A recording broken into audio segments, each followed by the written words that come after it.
Proclamação do Evangelho de Jesus Cristo segundo Mateus. Glória a vós. Naquele tempo, Jesus contou outra parábola à multidão.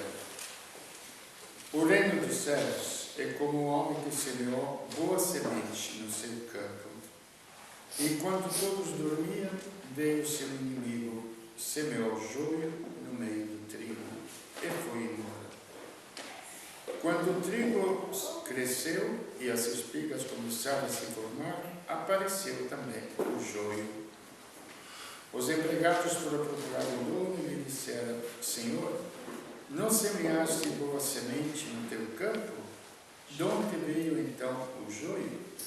O dono respondeu: Foi algum inimigo que fez isto. Os empregados lhe perguntaram: Queres que vamos arrancar o joio? O dono respondeu: Não. Pode acontecer que, arrancando o joio, arranqueis também o trigo. Deixai crescer um e outro até a colheita. E no tempo da colheita direi aos que cortam o trigo: Arrancai primeiro o joio e amarrai em feixes para ser queimado. Recolhei, porém, o trigo no meu celeiro. Jesus contou-lhes outra parábola. O reino dos céus é como uma semente de mostarda que um homem pega e semeia no seu campo. Embora ela seja a menor de todas as sementes, quando cresce, fica maior do que as outras plantas e torna-se uma árvore, de modo que os pássaros vêm e fazem ninhos em seus ramos. Jesus contou-lhes ainda uma outra parábola. O reino dos céus é como o fermento que uma mulher pega e mistura com 3 porções de farinha, até que tudo fique fermentado. Tudo isso Jesus falava em parábolas às multidões. Nada lhes falava sem usar parábolas, para se cumprir o que foi dito pelo profeta: Abrirei a boca para falar em parábolas, vou proclamar coisas escondidas desde a criação do mundo. Então Jesus deixou as multidões e foi para casa. Seus discípulos aproximaram-se dele e disseram: Explica-nos a parábola do joio. Jesus respondeu: Aquele que semeou a semente é o Filho do Homem. O campo é o mundo. A boa semente são os que pertencem ao reino. O joio são os que pertencem ao maligno. O inimigo que semeou o joio é o diabo. A colheita é o fim dos tempos. Os ceifeiros são os anjos. Como o joio é recolhido, queimado ao fogo, assim também acontecerá no fim dos tempos. O Filho do Homem enviará seus anjos, e eles retirarão do seu reino todos os que fazem outros pecar e os que praticam o mal, e depois os lançarão na fornalha de fogo. Aí haverá choro e ranger de dentes. Então os justos brilharão como o sol no reino do seu Pai. Quem tem ouvidos, ouça. Palavra da salvação. Glória a vós, Senhor.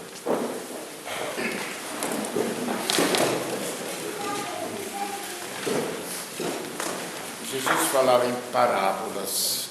Parábolas é um exemplo. Quando você explica para uma criança, não vai dar um conceito. A criança não vai pegar. Vai dar um exemplo prático. Como funciona, não? E assim, Jesus, que é o próprio Deus, o Verbo de Deus, não iria explicar o reino dos céus. O que é o reino dos céus? Geralmente a gente já vai longe com a fantasia, não? Eu agora tenho até bonito, vai um monte de gente lá em Goiás, estava assistindo na Rede Vida. E o santuário do Pai Eterno. Aí tem um velho, tem Nossa Senhora e tem Jesus. Nossa Senhora e Jesus têm um corpo, ainda dá para se apresentar. Um velho, o Pai Eterno, eles não têm corpo. Como é que vai colocar um velho lá? A imaginação daquilo que seria, tudo bem. Não temos uma ideia. Então tem que falar em parábolas. Só que veja bem, na parábola hoje tem um sentido da história do mundo. Quer ver uma coisa muito simples? O que se luta no mundo hoje? E as cadeias ficam cheias. Tráfico, luta contra os traficantes. Gente, é tudo furado. Mas como, Frei? Então não precisa lutar contra os traficantes. É furado, é inútil. É inútil. Porque existem os traficantes, por quê? Porque existe quem usa droga. Então você tem que botar na cadeia todas as pessoas que vendem cigarro. Gente, é a mesma coisa. Se não tivesse gente que usa cigarro, ninguém venderia cigarro. Eles aproveitam para ganhar dinheiro, lógico, aí fica injusto, fica toda esta coisa. Mas, para vocês compreenderem como é, então o que precisa fazer? O que a humanidade não tem capacidade. Formar as crianças. Formar as pessoas.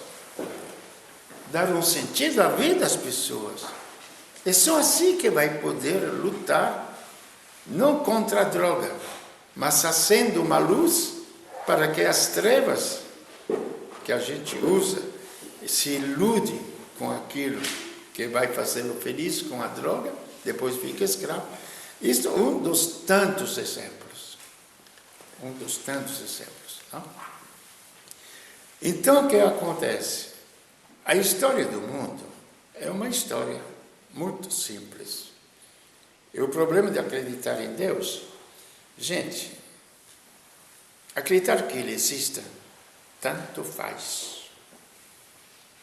Tanto faz. Ele está por conta dele, nós estamos por nossa conta.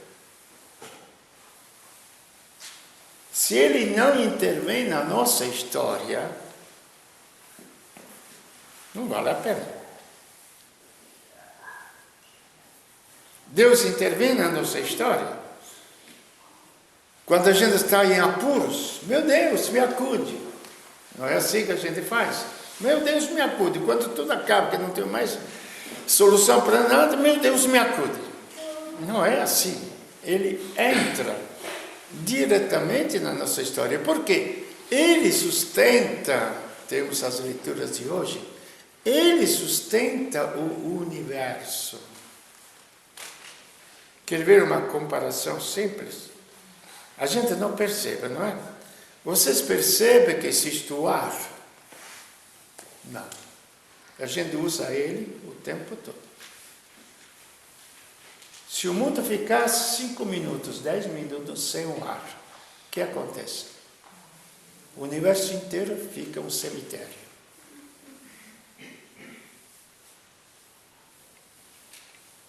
Só que Deus não é o ar do pulmão. Ele é o ar, a realidade que alimenta a nossa alma, o nosso espírito, a nossa inteligência e os nossos afetos. Mas é o ar. A gente vai se explicando os males no mundo. Os males no mundo exatamente são falta de comunhão do ser humano com Deus. De Deus vem toda a fonte do bem. Porque ele fala em parábolas. Vou falar uma coisa simples. Lendo a vida de uma santa que teve experiência mesmo direta de Deus, tudo, mas para vocês compreenderem por que chegou a ter essas experiências. Porque um dia ela era rica, bonita, viveu muitos anos atrás na terra de São Francisco lá. E não sei o que deu na cabeça dele, não conta a história lá, como é que foi se converter. E um dia Deus perguntou para ela: Ângela, o que você quer de mim? Ela disse, era casada, tinha 4 filhos, tudo. Ele falou: olha, se você me der todo o ouro do mundo, ela era rica, muito espirituoso, muito, zombava até dos padres que faziam pregação que não prestava, tudo nas igrejas, gozava de todo mundo, entendeu? Mas quando se converteu, falou: não quero absolutamente nada, eu quero você. Tá bom, quero você. Aí se converteu, a mãe era contra ela, porque tinha se convertido, abandonou as festas para ficar rezando, para cuidar dos pobres, para cuidar dos leprosos. O marido também não aceitava, os filhos não aceitavam. Em um ano, para vocês compreenderem, quero você. Quando a gente casa, o que faz? Para ter uma comparação, porque senão parece que Deus é cruel, não é? Quando a gente casa, o que faz? Deixa pai, mãe, família, às vezes até a própria terra, não é? Então é a lei do amor. Em um ano, gente, morreu a mãe, o marido, os 4 filhos. Ela tinha falado que era você. Perdeu tudo. Perdeu tudo, encontrou Deus.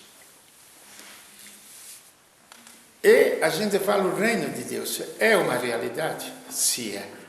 Sim é. É o princípio que anima o universo todo. E numa das experiências que ela teve em Deus, do mundo, ela viu. Aqui entra a ciência, para vocês compreenderem, não sei, porque a minha cabeça é muito curiosa, gosto de tudo, quero saber tudo. Então, os cientistas que procuram a origem do mundo, as fontes do mundo, a fonte do ser humano, e aí por diante, não? Então, este espaço imenso, infinito, então toda esta criação, ela teve a visão clara, era uma coisa chiquinha, pequenininha, diante da imensidão de Deus. Imaginem vocês o que é Deus.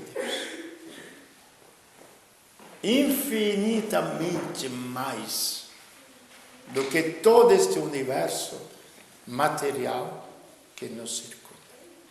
Como é que vai explicar? Aqui fala coisas escondidas desde os séculos. Não dá para explicar, então tem que falar em parábolas. Então o reino dos céus é uma realidade. Qual é esta realidade? É o próprio Deus que veio ao mundo.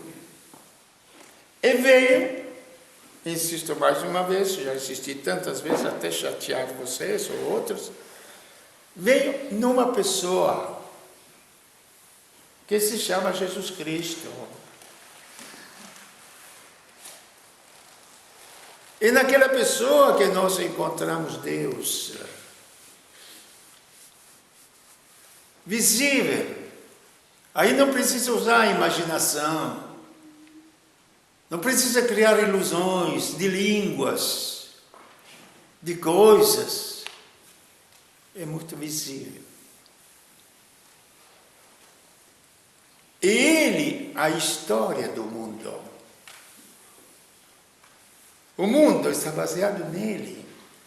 E a nossa história, a história de cada um de nós, está baseada nele. Fora dele nós não temos história. Nós temos uma crônica, um passar dos anos, um passar de acontecimentos, mas não temos uma história, porque a história tem um começo e tem um fim. E o fim da história do mundo é o próprio Deus. Aonde nós compreendemos, então, de uma maneira muito simples, linda, A criação do mundo. No princípio não existia nada, no princípio o Verbo estava junto de Deus. Veja, este é o Evangelho que São João nos anuncia, não é? No princípio não existia nada. Então, o primeiro ato de fé, crer que Deus é o Criador de todas as coisas. Como criou? Como criou? Uma criança que olha as flores, as frutas, vai começar a perceber como criou de uma semente que brota a vida, etc, etc, não? Cabe a ele. Maravilhoso se a ciência chega a compreender como foi feito este início. Aí a ciência se torna uma poesia, se torna uma contemplação. Mas os homens, através da ciência, pensam que ficam mais poderosos do que o próprio Deus. Entendeu? Então, criou este universo. Ao longo dos tempos, chegou a criação do homem. Como foi feito? Foi feito do barro da terra. Foi uma evolução da espécie. Tudo pode ser. Tudo pode ser. Porque diante de Deus, gente, 1000 anos é como o dia de ontem que passou. O que foi para nós o dia de ontem? Sumiu. Assim, 1000 anos. Milhões de anos que chegou uma evolução para que chegássemos a ter esta forma de ser humano, que o próprio Cristo depois foi um ser humano. Mas Jesus conta a parábola. Por que o mundo? Por que o mal no mundo? Por que a morte no mundo? Nós queremos saber por que a morte no mundo, por que o mal. Às vezes, se percebo, sinceramente, não se sabe a origem de onde que veio. Então, males morais, psíquicos, sentimentais, afetivos, físicos, e depois a própria morte. Quem colocou isso no mundo? Foi o maligno, chama. O que é este maligno? Também não sabemos. É a fonte de todos os males. O próprio Deus que sabe. Aonde é a história que o pessoal chama de história sagrada. É a história profana. Gente, não existe história sagrada e história profana. Existe a história da vida. A história da vida. Fora da história da vida, existe a história da morte. O problema religioso não é uma religiosidade assim vazia, fora do contexto da minha existência, do meu ser. É a história da vida. É em Cristo que se faz esta história. Então a criação do mundo é feita em função de Cristo. É uma história belíssima, gente, se vocês analisam. Pode parecer até, às vezes quando fico pensando, mas não é possível, é muito bonita para ser possível. Mas é.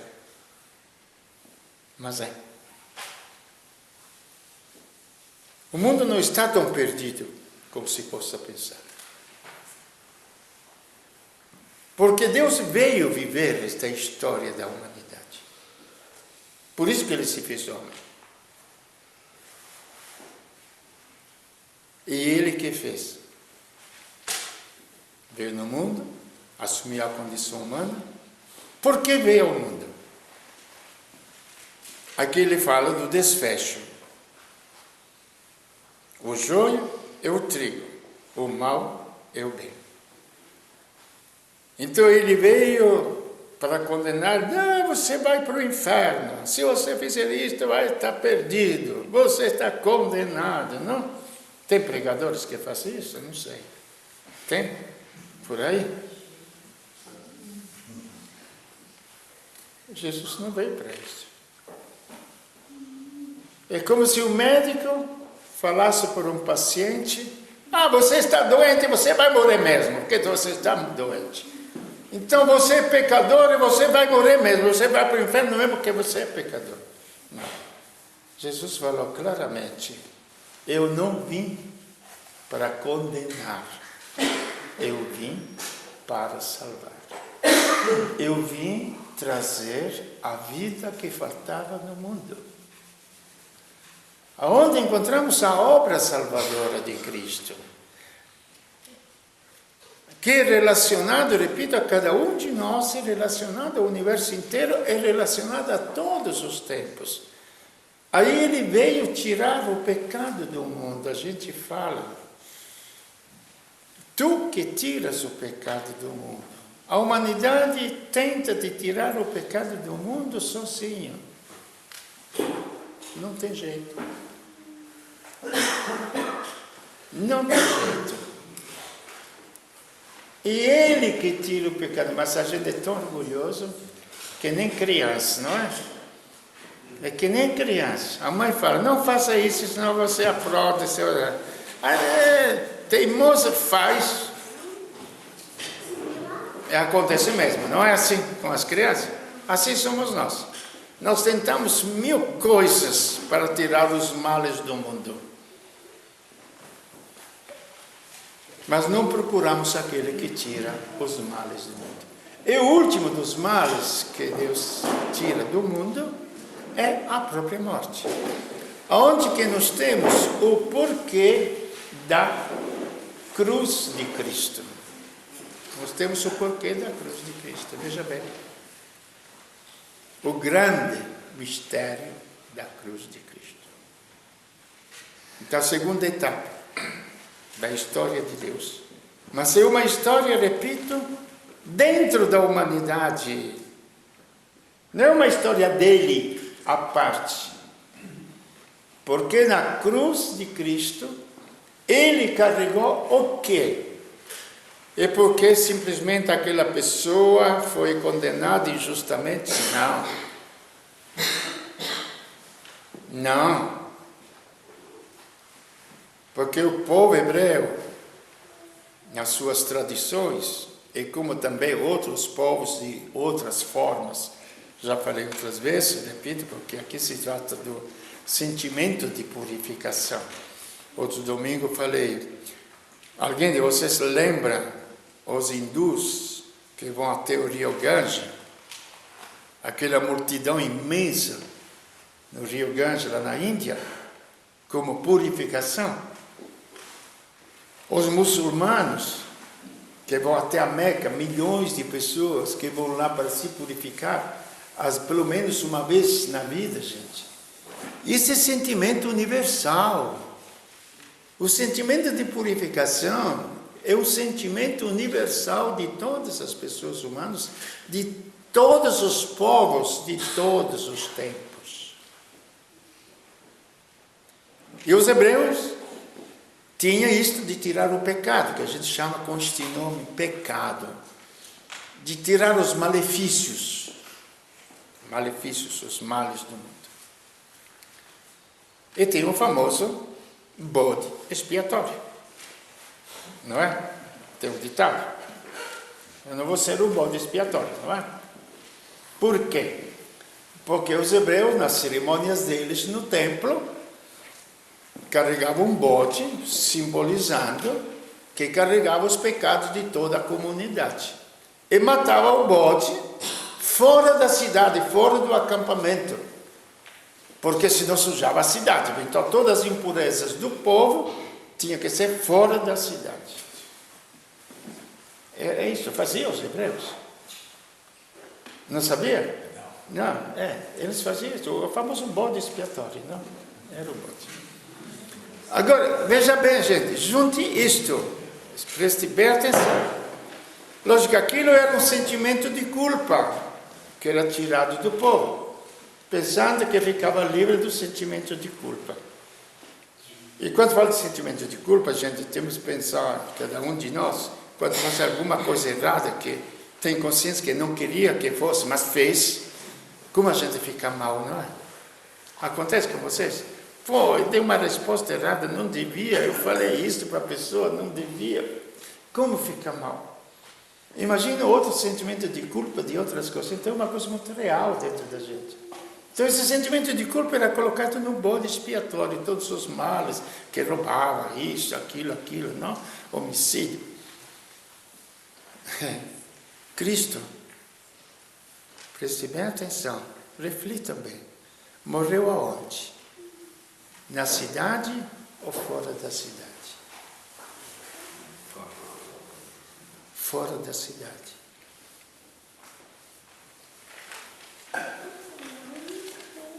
Ele foi o bode expiatório da humanidade inteira. O Gólgota era logo fora da cidade, onde ele foi crucificado. Só que ele realmente, por ser Deus, entrar em comunhão com a humanidade toda, carregou de verdade, não o nosso sentimento de culpa, mas a nossa culpa. Ele foi condenado injustamente? Não. Porque ele pagava o que nós deveríamos pagar. E ele assumiu. Ele falou, ele tem uma dívida, eu assumo a tua dívida. Você me deve 1 milhão, eu assumo a tua dívida de 1 milhão, eu pago. Então foi injusto ele pagar? Não, porque ele quis assumir a dívida do amigo. E se discute tanto se Cristo foi julgado injustamente, um monte de besteira, se foi o povo de Israel que condenou ele, se foram os romanos, cada um tirando do time de campo, felizes os judeus, porque o Papa declarou que não foram os judeus que condenaram Cristo, mas porque eles... Ninguém acompanha nem o Evangelho, gente, é um conhecimento tão simples. Jesus falou claramente, ninguém me tira a vida. Ninguém me tira a vida, ninguém tem o poder de me tirar a vida. O próprio Pilatos, quando lhe disse, você não me responde? Você não sabe que eu tenho o poder de te condenar, de te salvar? Não me responde. Você não teria poder nenhum sobre mim. Se do alto Deus não tivesse dado esse poder. Você não tem poder sobre mim. Qual condenado à morte pode falar para o juiz, você não tem poder sobre mim? Ninguém, gente. Uma coisa muito simples, muito clara. Ninguém me tira a vida. Eu tenho o poder de entregar a minha vida. Eu tenho o poder. Então foi liberdade dele. Mas repito, é como uma pessoa que por grande amizade com um amigo que apronta, tu disse aqui, falou tudo bem, ou por um filho que apronta, que gasta, etc, tá bom, mãe, tá. Eu pago a dívida dele, Então ele falou, eu pago a dívida da humanidade. Assumiu sobre si os nossos pecados. É uma história real. Não é um fantasma. Não é uma purificação que sai do coração da gente, que procura um bode expiatório, mas é ele que entra na nossa história. Entrando na nossa história, gente, tirando o pecado, é como quando você tira a cegueira de uma pessoa, o que acontece? A pessoa enxerga. Tirando o pecado, a humanidade enxerga. Volta à visão das coisas, não tropeça mais. Por isso que ele é a luz que ilumina todo homem que vive este mundo. Então ele não somente tira o mal, mas dá a sua vida. Aí nós começamos a respirar, como disse antes, com a alma. Nós não respiramos mais com os nossos raciocínios, com a nossa... Que muitas vezes nós erramos, porque a nossa cabeça está doente. Os valores na nossa mente estão errados. E pensamos que aquilo vai realizar a minha vida. Pensando que aquilo outro vai realizar a minha vida. E nós sabemos que somente Deus pode realizar a nossa vida. Aí ele, tendo purificado o mundo dos pecados, uma história, tendo vencido a morte, que apareceu ressuscitado, aí que acontece? Não tinha mais o que fazer sobre a terra. Voltou para sua casa. Este é o Evangelho, gente. Complicado? Não. É só crer. Não tem nada de complicação. Tem gente que fala, religião é tão difícil. De religião não se discute. Bom, se para você religião é filosofia, etc., aí não se discute mesmo, porque cada um tem um ponto de vista. Isso aqui é um fato. Ou você aceita ou você não aceita. Não tem como discutir. Entendeu? Então, tendo terminado a sua obra, voltou para casa. Então indicou que o mundo... Mas ele como voltou para casa? Gente, ele veio ao mundo como espírito, como Deus. Voltou para sua casa como homem.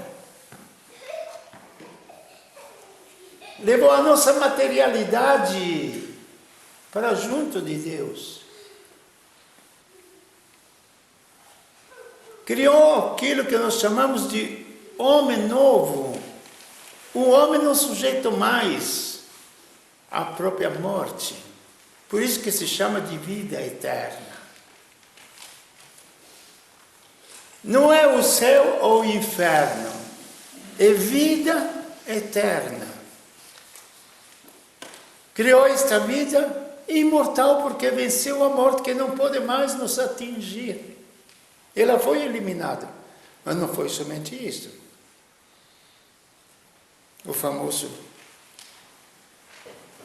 a semente que entra dentro, começa a crescer, começa a criar os galhos,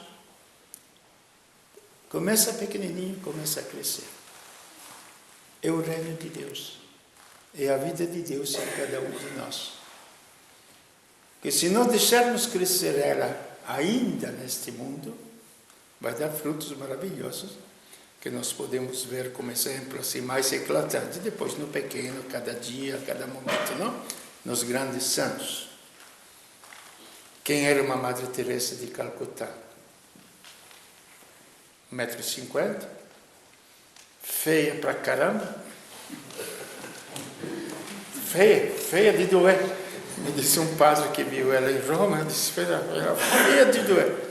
Mas quando ela abria a boca, o mundo inteiro se dobrava diante de Madre Teresa de Calcutá. Os potentes da terra têm que vir com helicópteros, têm que vir com seguranças. Ela entrou no bairro mais perigoso de Nova York, nem no Rio, nem na favela do Rio. Nova York, que é mais perigoso ainda. Sozinha, sem guarda-costas, sem ninguém. É um exemplo. Ela deixou que o Espírito de Deus desse fruto na sua vida.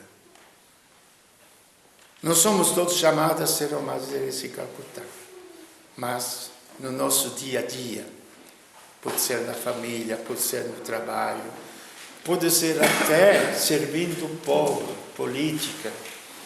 Não quero fazer propaganda política, mas conheço bem o Alckmin, pelo menos.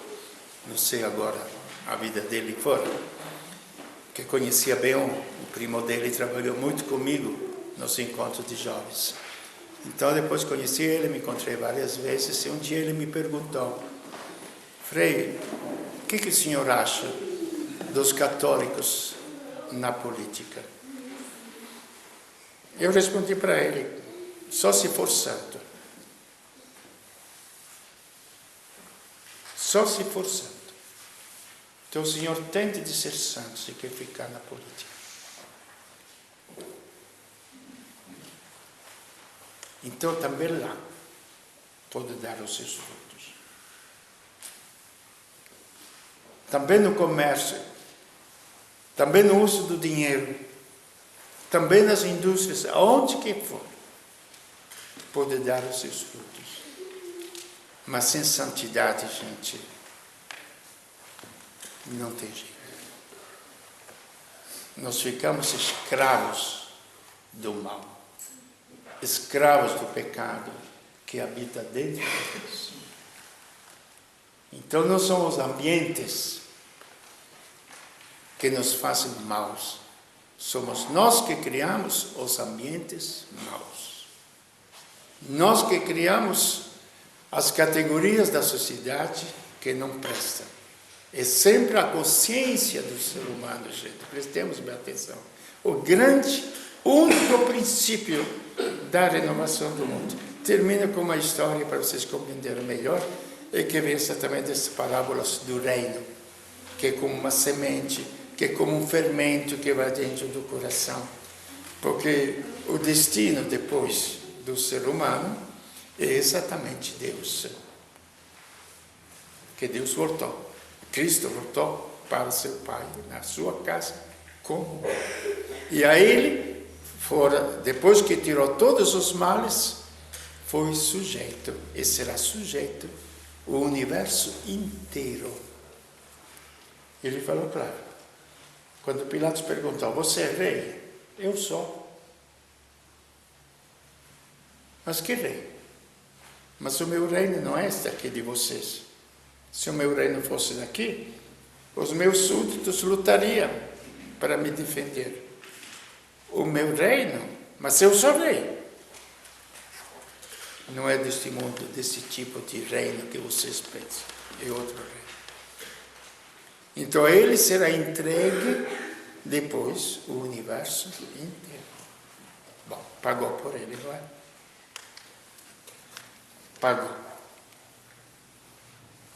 Por todos os homens, pagou por toda a humanidade de todos os tempos. E a ele que o universo será dado. Então, como disse, esta história às vezes me deixa assim, é muito bonita. E a gente gostaria de fazer parte desta história. Que fazer parte de uma história que me leve só ao túmulo não é grande coisa, não é? E termino com esta ideia central daquilo que se pode ser no mundo, porque Deus parece que não age nas situações particulares do mundo. Ele age na consciência do homem, na alma do ser humano, na inteligência do ser humano. É lá que ele age. Um dia, isto no cursinho me contaram, o menino estava atrapalhando o pai, que tinha que preparar não sei o quê, estava estudando lá no seu estúdio. Então, pai, o que é isso? Ah, me deixa trabalhar. Aí, depois um pouquinho, voltava, pai, o que é isso? Meu pai falou, tá bom, meu filho, faz uma coisa. Tem aqui um quebra-cabeça, um mapa-mundi. Criança de 8 anos não sabe o que é o mapa-mundi, não é? Não sabe onde que fica a Ásia, onde fica a Europa, não? Resolve este puzzle aqui, resolve, fica lá brincando, depois me mostra o feito. Daí a 20 minutos o menino volta. Pai, já completei. O quê? Olhou o mundo, estava perfeito. Cada país no seu lugar, os oceanos, tudo. Filho, mas como é que eu sei? Você não conhece geografia, como é que eu fiz isso? Pai, eu não conheço geografia, mas eu conheço o ser humano. Não viu que do outro lado do mapa-mundi tinha uma figura humana? Eu coloquei, fiz a figura humana e apareceu o universo ficou alto. Sejamos sinceros, quem é que trabalha no ser humano no mundo de hoje? Ainda insistimos se temos o PIB superior aos outros, se o país é a quinta potência do mundo monetário. Gente, são frescuras. São frescuras. Frescuras. A civilização está no coração do ser humano, não existe. ou não existe. Não tem outra civilização. O centro é o ser humano. Forme o ser humano. E o universo estará em ordem.